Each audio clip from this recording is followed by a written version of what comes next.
ഈ മോദിയോട് പോയി പറ എന്ന് പറഞ്ഞ കാര്യം രാമനോട് പോയി പറ എന്ന് പറഞ്ഞ് അതുമായിട്ട് ഉദ്ധരിച്ച് രാമായണമായിട്ടൊക്കെ പല അപ്പം അതുൾപ്പെടെ നമ്മുടെ അരുൺകുമാറിനെ ആയിരിക്കേണ്ടി വന്നു എന്നുള്ളത് അദ്ദേഹത്തിൻ്റെ ഗതികേട്. കാരണം അദ്ദേഹം ആത്യന്തികമായിട്ട് ഹിന്ദു വിരോധിയാണ്. അതെന്തെങ്കിലും അതിനകത്തൊരു ഈ പഴയിടത്തിനൊക്കെ പോയി ചുമ്മാ ചൊറിഞ്ഞത് ഓർമ്മയുണ്ടല്ലോ, വെജിറ്റേറിയൻ ഫുഡ് കൊടുക്കുന്നു, അതവിടെ വെജിറ്റേറിയൻ പഴയിടം ബ്രാഹ്മണനാണ്, ബ്രാഹ്മണിക്കൽ ഹെജ്മണി അവിടെ ഇറക്കുന്നു എന്ന് പറഞ്ഞ് അദ്ദേഹത്തിന് അവിടുന്ന് അദ്ദേഹം മനം നൊന്ന് അവിടുന്ന് ഇറങ്ങിപ്പോയി.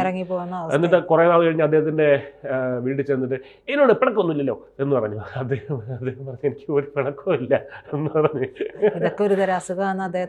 മനസ്സിലായി. അപ്പം അവിടെ ചെന്ന് അപ്പം ഇതാണ് അദ്ദേഹത്തിൻ്റെ. അപ്പം എന്തായാലും സ്മൃതി പരുത്തിക്കാട് ഇതുപോലെ ഒരു ഡയലോഗ് ഈ പറയുന്ന ചർച്ചകളിൽ ഇങ്ങനെ, അതായത് ഈ എന്താണ് ഈ ശബരിമലയിൽ ഈ ഒരു വിഷയമായിട്ടാണ് അദ്ദേഹം ബന്ധപ്പെട്ടാണ് ഈ വിഷയം, ഈ ബ്രാഹ്മണൻ എന്നുള്ള കാര്യം പറഞ്ഞത്. കൂടുതൽ വാർത്തകളും വിശേഷങ്ങളും നിങ്ങളിലേക്ക് എത്താൻ ABC മലയാളം സബ്സ്ക്രൈബ് ചെയ്യുക, ബെൽ ബട്ടണും അമർത്തുക.